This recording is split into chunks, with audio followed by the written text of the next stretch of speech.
threes that Damian Lillard and the Blazers made are the most against the Nuggets during this postseason. Here's Lillard. Quarter, we saw you kick into something we haven't seen as much this series as we did the previous series. What happened?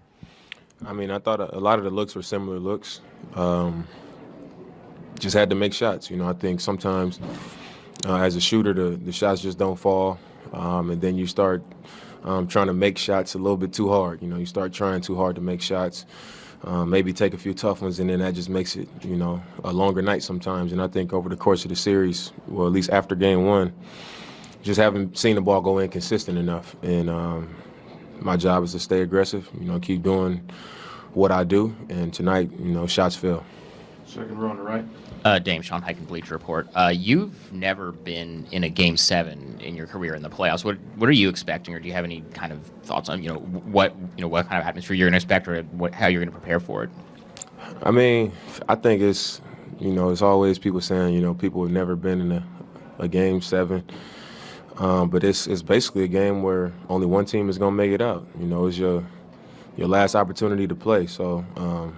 Facing elimination is what it is to me. That's going to be my approach, and we was facing elimination tonight. Only thing that's going to change is going to be on the road, and it's far season for all the marbles. So for me, I'm not going in there saying, "Oh, I've never been in a Game 7." I'm going in there saying I know what this team is capable of. I know what I am and who I am as a player, and I'm gonna go in there to get the job done. I'm not concerned with it being Game 7 or whatever. It's not Game 7 of the finals, so it is what it is. To your right, please, on the wall. KCLLTrailblazers.com. What did you think of Big Drip's game tonight, and how much different is it for you guys when he's able to play like that? I thought he was great. For him to be coming over and helping on a lot of the penetration on some of the mismatches on the block that they were looking to exploit with Millsap, and contesting shots, blocking shots. Boxing those guys out, limiting the second and third opportunities for him. Just play with confidence. Got to the free throw line and made free throws. He took open shots, went up strong to the rim, and it was a dunk or he was getting contact. But I just think his aggressiveness, how sharp he was mentally in the rotations, and a lot of the adjustments that we wanted to make. I think that was the most impressive things that he did. A lot of people on the outside, they just look for made shots, missed shots, the obvious stats. But it's a lot of stuff, that you walk through in shoot-arounds and that you go through when you watch film, and, changes that way, and just positioning and stuff that you want out of players. And I thought he was really good in that way, so a lot of people might not notice those things, but as his teammates, we noticed how sharp he was in those things that we wanted to do. Also on your right, please. Dame, Mike Richard, NBC Sports. What does it mean to have Nurk on the bench with you guys, and has he told you how hard it is for him to watch these games? I mean, he's a part of the team, so having him there, it feels more complete. Sometimes you look down there, and when he's not there, you're like, man, you can tell somebody's missing. A player is missing, and he's also a talkative person, so you feel his presence. And today was actually the first time that he said to me when I was sitting next to him on the bench. He said, man, I wish I could play with my broken leg. I would go out there right now and get hurt again if I could. And I was like, man, this dude is crazy. But it was right after they showed him on the screen and the crowd went crazy. And, he must have got one of those feelings again. And, that's how he was feeling at the moment, I guess. Front row. ESPN. Dame, there was a couple moments where you guys got rolling in the second and third quarter. You were at the middle of that, and the crowd was very excited about it. Do you hear the crowd in those moments? And it seems to me like you're kind of seeking out those momentum shots to kind of keep them juiced up. Is that what happened? Yeah, I mean, Coach, sometimes in the huddle he's saying, give our crowd something to get behind, because we know that we got a great home court. We know our fans get into the game. We know how much they care. And for me, I'm looking up saying, all right, we on the run. They're a possession away from calling the timeout, and, you're not going to kill them in the third quarter. You're not going to kill them with 8-9 minutes in the fourth quarter. But you can, get that crowd going. And, a few times I looked up, 3, 4, 5-point lead. If I come off the screen and get a look, I'm going to raise up. And then it's going to be 8, make them call a timeout. The crowd going to go crazy. So I think, for us, you look for those. Well, for me, I'm looking for those moments where it's like, okay, this can be a moment where they call a timeout, get our crowd behind us.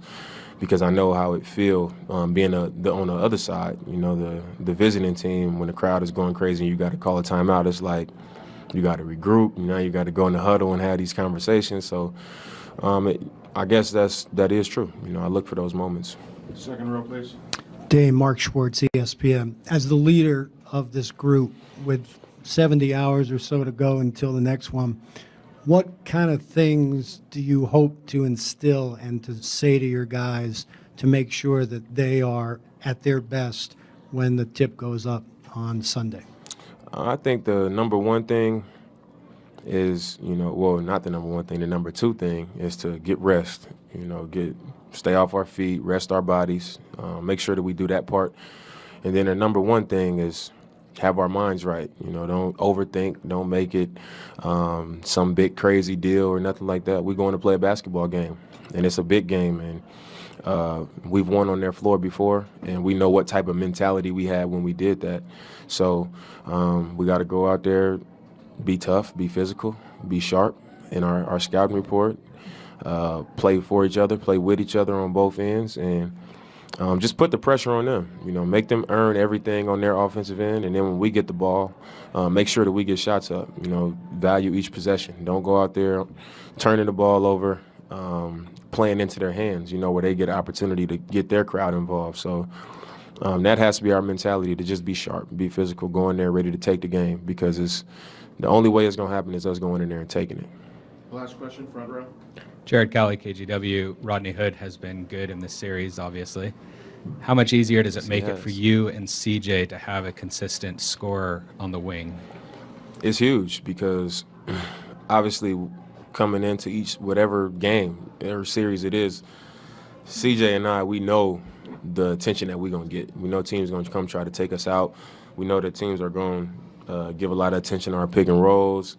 If it's an ISO, anything that we're doing, we know we're going to see bodies. And when you got another guy on the wing that's making threes, posting up, scoring in the mid-range, drawing fouls, doing all these things, it gives the other team something else that they have to worry about, to where it takes a lot of pressure off of us, to where it's not as much pressure to score the ball. It's not as much pressure to make something happen, because you got another guy out there with 25 points. So after the game, I said he's probably been our most consistent player over the course of this series. You know, I feel like all 6 games he's had a good game. So we're going to need him to continue that in Game 7. Thanks, Steve. All right, that's Damian Lillard after a big Game 6, forcing a Game 7. We'll go back to the podium, and hopefully the microphone is okay. Getting ready for Nikola Jokic at the podium.